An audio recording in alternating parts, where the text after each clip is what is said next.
मेरी बड़ी बहन स्नेहा की शादी हुए 2 साल हो चुके थे। उनके पति मेरे जीजा। हेलो दोस्तों, मेरा नाम काव्या है और आज मैं आपको अपनी जिंदगी का वह हिस्सा बताने जा रही हूँ जिसे हर घर में नजरअंदाज किया जाता है, लेकिन महसूस हर कोई करता है। वीडियो शुरू करने से पहले मेरा एक छोटा सा रिक्वेस्ट है। अगर आप इस चैनल पर नए हैं तो इस चैनल पिंकी की स्टोरी यूट्यूब चैनल को सब्सक्राइब कर ले। मेरी बड़ी बहन स्नेहा की शादी हुए 2 साल हो चुके थे। उनके पति मेरे जीजा।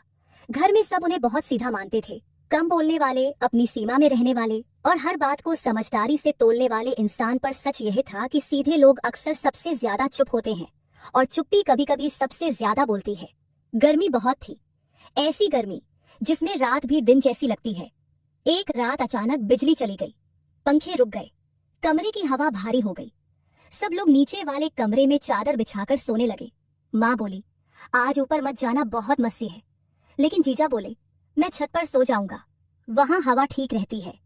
उनकी आवाज में कोई जिद नहीं थी, लेकिन फैसला साफ था। मैं पानी लेने छत पर गई। छत पर मिट्टी का एक पुराना मटका रखा था। माँ रोज उसी में पानी भरती थी।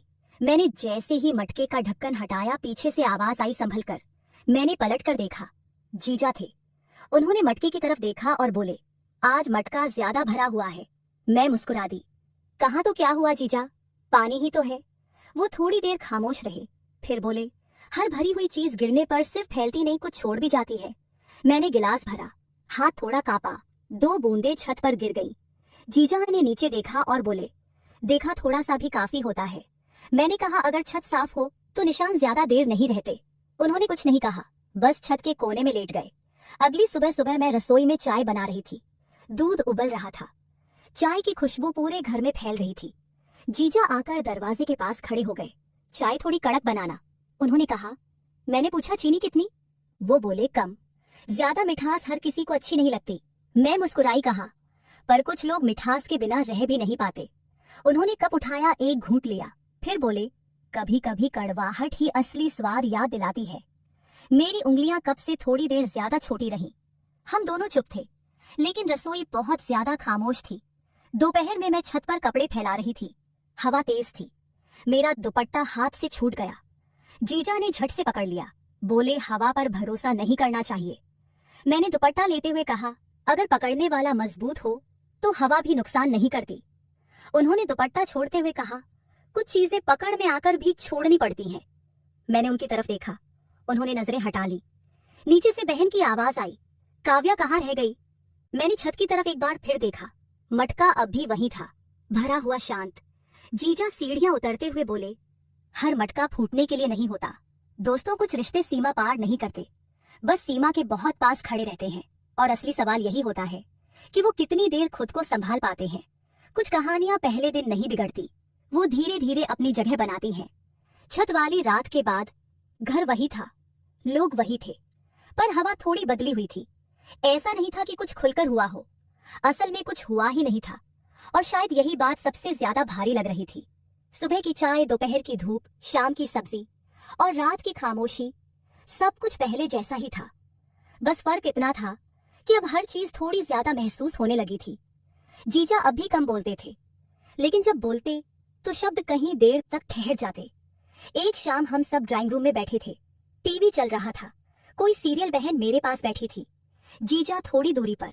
मैंने देखा, वो टीवी कम और आवाजों के बीच की खामोशी ज्यादा सुन रहे थे।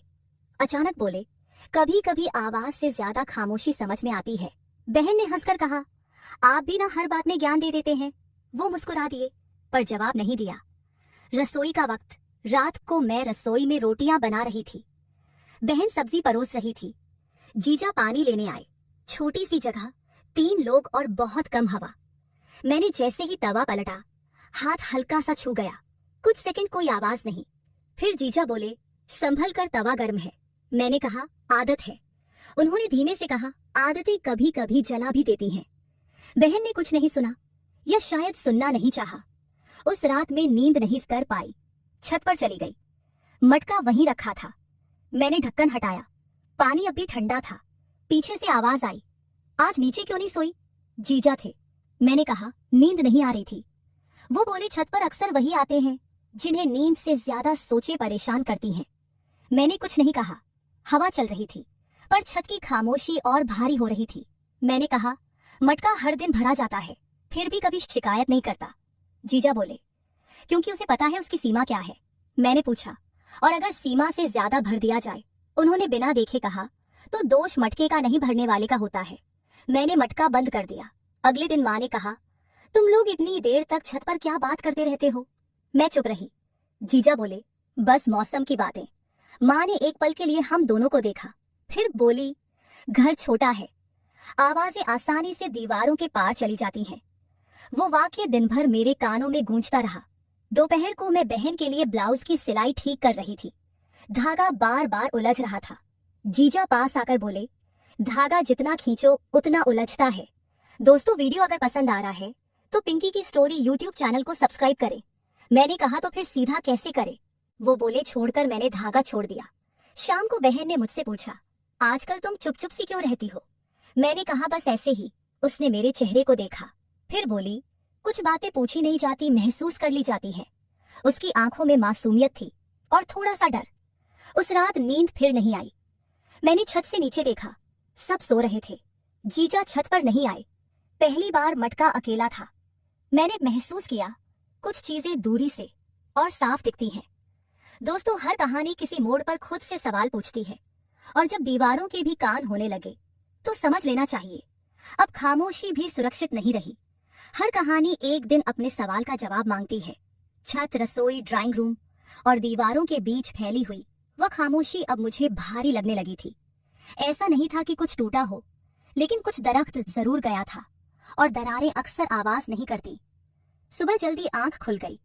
घर में अजीब सी शांति थी, जैसे कोई बहुत बड़ा फैसला हवा में तैर रहा हो। बहन रसोई में थी, चाय बना रही थी। मैंने देखा, उसकी चाल में थोड़ी जल्दी थी और आंखों में थोड़ी चिंता। जीजा अखबार लेकर बैठे थे, पर पढ़ नहीं रहे थे, बस पन्ने पलट रहे थे। बहन ने चाय दी। जीजा ने 1 घंटे लिया, फिर बोले, आज चाय में चीनी नहीं है। बहन ने हल्की मुस्कान के साथ कहा, कभी कभी बिना मिठास के भी चाय ठीक लगती है।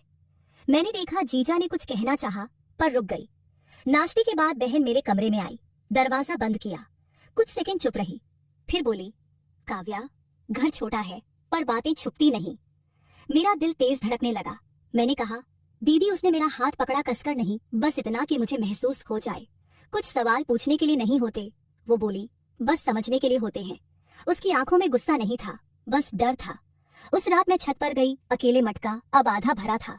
मैंने ढक्कन हटाया, पानी अब भी ठंडा था, पर मेरा मन नहीं। पीछे से कदमों की आवाज आई। जीजा, उन्होंने दूर से कहा, आज मटका हल्का लग रहा है। मैंने बिना देखे कहा, क्योंकि हर दिन थोड़ा थोड़ा निकाल लिया गया है। वो कुछ देर खामोश रहे, फिर बोले, कभी कभी हल्का होना जरूरी होता है, वरना टूटने का डर बना रहता है। मैंने पहली बार सीधे उनकी तरफ देखा। मैंने कहा, सीमाएं बनाई जाती हैं ताकि घर बचा रहे। उन्होंने सिर झुका लिया। और अगर कोई सीमा अनजाने में छू जाए तो? उन्होंने पूछा। मैंने कहा, तो पीछे हट जाना ही सबसे बड़ा सम्मान होता है। हवा चल रही थी, मटका हल्का सा हिल गया। मैंने उसे दोनों हाथों से संभाल लिया। जीजा ने 1 कदम पीछे हटाया, फिर बोले, काव्या, कुछ बातें दिल में रह जाए तो घर बच जाता है। मैंने कुछ नहीं कहा, बस मटके का ढक्कन बंद कर दिया। अगली सुबह जीजा ने कहा, मैं कुछ दिनों के लिए अपने दोस्त के यहाँ रहूंगा। माँ ने पूछा, सब ठीक तो है? वो बोले, हाँ, बस थोड़ी हवा बदलनी है। बहन ने मेरी तरफ देखा। मैंने नजर झुका ली। जीजा जाते वक्त छत पर गए, मटके को देखा, फिर मुझसे बोले, मटका आज भी सुरक्षित है। मैंने कहा, क्योंकि समय रहते संभाल लिया गया। उन्होंने हल्की मुस्कान दी और सीढ़ियां उतर गए। शाम को बहन ने मेरे लिए चाय बनाई। इस बार थोड़ी मीठी बोली, आज मिठास अच्छी लग रही है। मैंने कहा, क्योंकि कड़वाहट जरूरत से ज्यादा नहीं रही। उसने मेरा सिर अपने कंधे पर रख लिया। रात को मैं छत पर गई। अकेले मटका अब भी वहीं था, भरा हुआ नहीं पर सुरक्षित। मैंने सोचा, कुछ चीजें टूटने से नहीं, समझदारी से बचती हैं। दोस्तों, हर रिश्ते में एक मटका होता है। अगर समय रहते उसका वजन समझ लिया जाए तो घर भी बचता है, रिश्ते भी, और सबसे जरूरी इज्जत भी। हर घर में एक ऐसी कहानी होती है जो कहीं नहीं जाती, बस महसूस की जाती है। अगर आपने भी कुछ महसूस किया तो कमेंट में जरूर बताइए, और ऐसी ही कहानियां सुनने के लिए पिंकी की स्टोरी यूट्यूब चैनल को सब्सक्राइब करना ना भूलें।